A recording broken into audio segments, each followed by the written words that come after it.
after September 11th, I thought that I was presented with a choice between being afraid or believing in something. And I chose to believe. I chose not to be afraid. I chose to believe in this country, in a God, in the principles of humanity. That's what I was struggling with writing in that scene. I'm still lingering with your question of if I knew that torturing somebody would save 3,000 lives, would I torture? Don't know. Don't know. But I know this, I'd have to damn well know that they were, that there was something for them to confess as far as any, I mean, it would have to have been so conclusively proved before I went into the room to do that. I would have had to know it. We are not harming the judiciary. America loves us. The ones they hate are the judge that delayed in their own particular case, or the person who granted the divorce and gave the wife too much or the husband too much. That's who they hate. They hate, but they don't hate us. They love us. So we're not making the judiciary look bad. You know, and yes, you got to amp it up or you're not going to stay on television. But I think both Alex and I do a good job because I know how we did it on the bench in Miami. I would try a criminal prosecution, okay?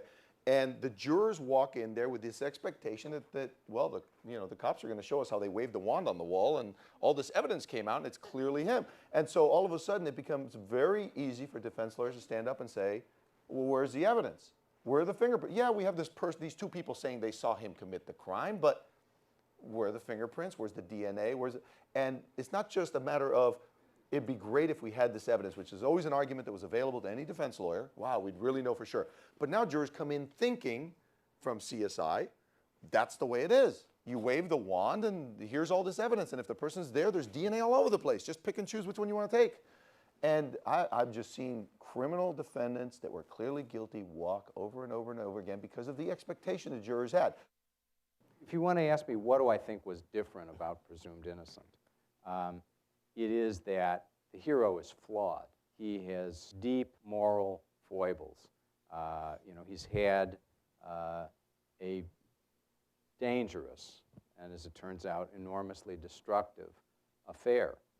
He is not a complete truth teller, and he is not a complete truth seer. That's certainly a different vision of the lawyer than the paragon that is Atticus Finch or Perry Mason, for example. I'm really wrestling with whether or not it's ethical and ethically responsible to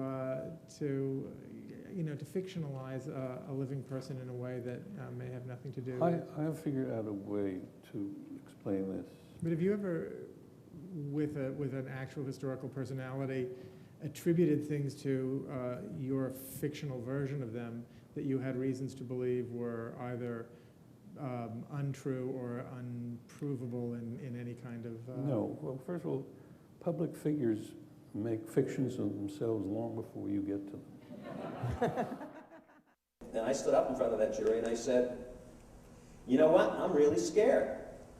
Said, I have the future of someone who has the potential of becoming the most successful African-American entrepreneur that ever lived in the history of the world riding on my shoulders today.